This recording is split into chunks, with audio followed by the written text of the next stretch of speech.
Hello मैत्रिणींनो, सुरेखा रेसिपीमध्ये तुमचं स्वागत आहे. आणि आज मी तुम्हाला बनवून दाखवणार आहे अंडा रोटी. तर त्यासाठी साहित्य लागणार आहे. इथे मी 6 ते 7 अंडे घेतलेले आहे. कांदा मी इथे बारीक कापून घेतला आहे आणि हिरवी मिरची पण बारीक कापून घेतलेली आहे. आता आपण पीठ मळून घेऊ. त्यासाठी मी इथं गव्हाचं पीठ चाळून घेते. चपातीला जसं पीठ लागतं तसं आपण पीठ मळून घेणार आहोत. आता आपण अर्धा चमचा मीठ टाकू या पिठामध्ये. थोडं तेल टाकून घेऊ. आता हे मिक्स करून घेऊ. आता याच्यात थोडं थोडं पाणी टाकून मळून घेऊ आपण.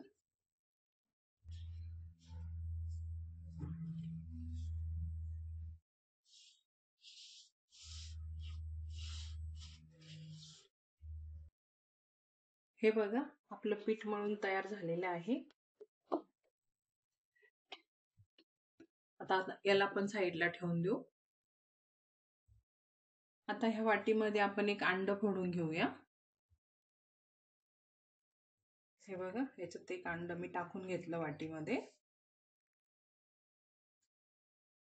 आता याच्यात थोडासा कांदा टाकू.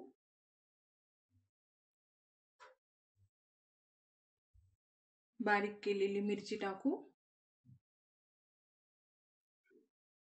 अर्धा चमचा मिरची पावडर, अर्धा चमचा धना पावडर, थोडीशी हळद, चवीपुरतं मीठ. आता हे मिक्स करून घेऊया.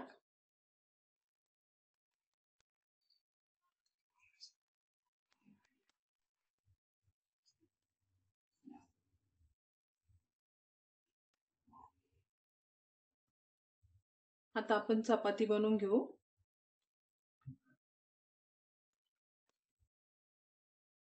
बघा, छोटीच पोळी बनवायची आपल्याला, जास्त मोठी नाही बनवायची. आता याच्यात थोडं पीठ टाकू आपण.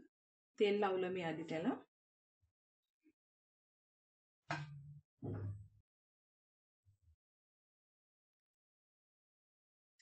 आता हिला लाटून घेऊ आपण. हे बघा, पोळी लाटून घेते.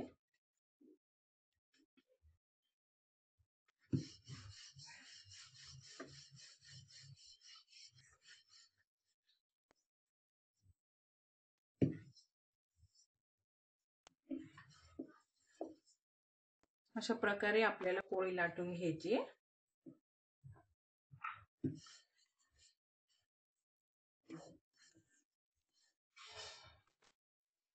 आता ही पोळी आपण तव्यावर भाजून घेऊ.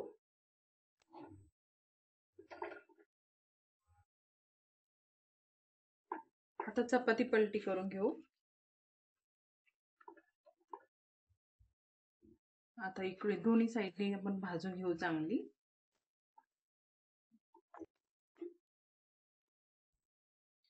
आता हिला आपण चाकूच्या साहाय्याने अशी फोल्ड करून घेणार आहोत, उघडून. आता आपण हे मिक्स केलेलं अंड याच्यामध्ये ओतू.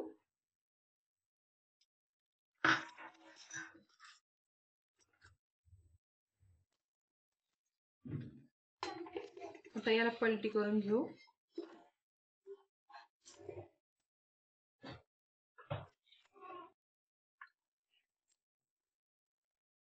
हे बघा, आपली अंडा रोटी इथे तयार झालेली आहे भाजून. आता हिला आपण काढून घेऊ.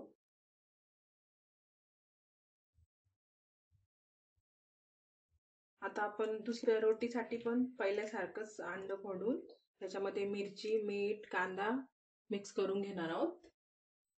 कांदा, मिरची, हळद, मिरची, धना पावडर मी याच्यात टाकून घेतली. मीठ टाकून घेतलं. मिक्स करून घेऊ याला.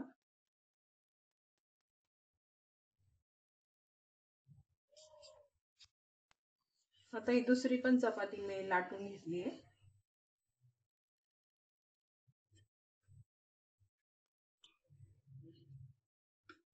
आता ही चपाती पण आपण भाजून घेऊ.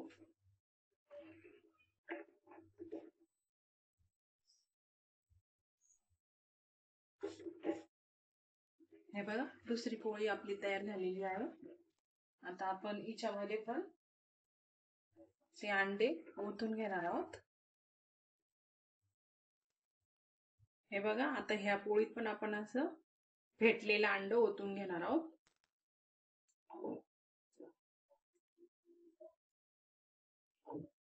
हे बघा, ही दुसरी पोळी पण आपली तयार झालेली आहे.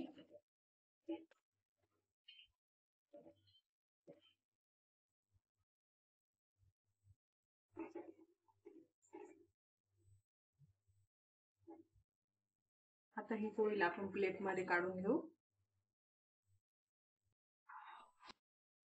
हे बघा, आपली अंडा रोटी इथे तयार झालेली आहे.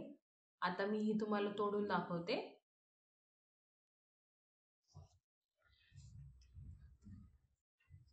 हे बघा,